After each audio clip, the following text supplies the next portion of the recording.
निर्जला एकादशी आज व्रत की कथा।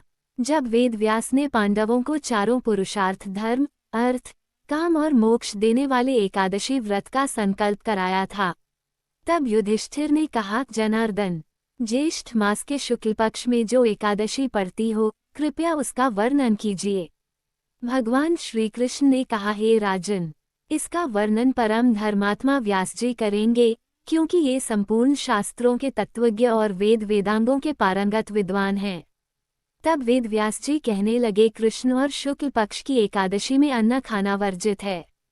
द्वादशी को स्नान करके पवित्र होकर फूलों से भगवान केशव की पूजा करें। फिर पहले ब्राह्मणों को भोजन देकर अंत में स्वयं भोजन करें।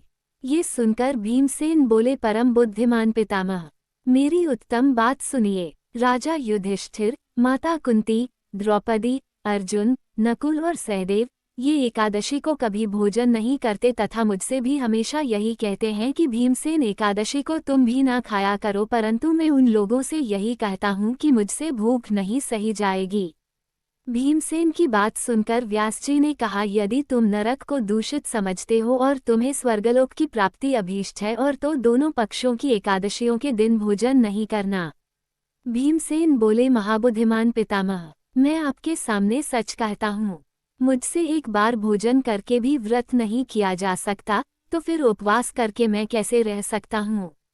मेरे उदर में वृक नामक अग्नि सदा प्रज्वलित रहती है, अतः जब मैं बहुत अधिक खाता हूँ तभी यह शांत होती है। इसलिए महामुनि, मैं पूरे वर्ष भर में केवल एक ही उपवास कर सकता हूँ, जिससे स्वर्ग की प्राप्ति सुलभ हो तथा जिसके करने से मैं कल्याण का भागी हो सकूं।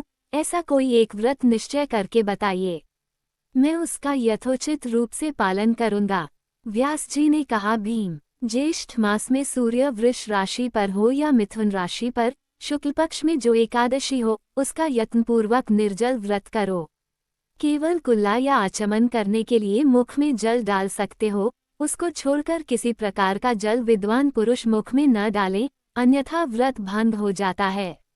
एकादशी को सूर्योदय से लेकर दूसरे दिन के सूर्योदय तक मनुष्य जल का त्याग करे तो ये व्रत पूर्ण होता है। इसके बाद द्वादशी को प्रभातकाल में स्नान करके ब्राह्मणों को विधिपूर्वक जल और सुवर्ण का दान करे। इस प्रकार सब कार्य पूरा करके जितेंद्रिया पुरुष ब्राह्मणों के साथ भोजन करें। वर्ष भर में जितनी एकादशियां होती हैं, उन सब का फल इस निर्जला एकादशी से मनुष्य प्राप्त कर लेता है, इसमें तनिक भी संदेह नहीं है। शंख, चक्र और गदा धारण करने वाले भगवान केशव ने मुझसे कहा था कि यदि मानव सबको छोड़कर एकमात्र मेरी शरण में आ जाए और एकादशी को निराहार रहे तो वह सब पापों से छूट जाता है। कुंती नंदन, निर्जला एकादशी के दिन श्रद्धालु स्त्री पुरुषों के लिए जो विशेष दान और कर्तव्य विहित हैं, उन्हें सुनो। उस दिन जल में शयन करने वाले भगवान विष्णु का पूजन और जलमयी धेनु यानी पानी में खड़ी गाय का दान करना चाहिए। सामान्य गाय या घी से बनी गाय का दान भी किया जा सकता है। श्रीहरि मोक्ष प्रदान करते हैं।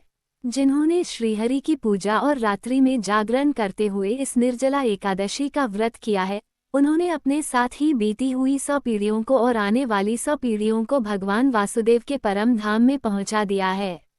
निर्जला एकादशी के दिन अन्न, वस्त्र, गौ, जल, शैया, सुंदर आसन, कमंडलू तथा छाता दान करने चाहिए।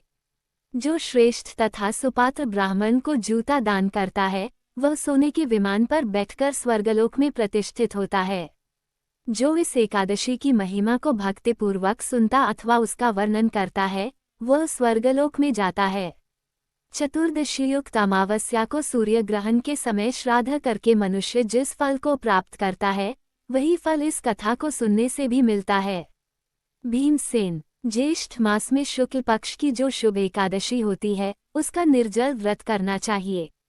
उस दिन श्रेष्ठ ब्राह्मणों को शक्कर के साथ जल के घड़े दान करने चाहिए।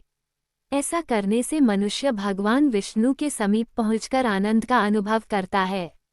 इसके बाद द्वादशी को ब्राह्मण भोजन कराने के बाद स्वयं भोजन करे। वह सब पापों से मुक्त हो आनंदमय पद को प्राप्त होता है। ये सुनकर भीमसेन ने भी इस शुभ एकादशी का व्रत आरंभ कर दिया। वीडियो पसंद आए तो लाइक, सब्सक्राइब जरूर करना प्लीज।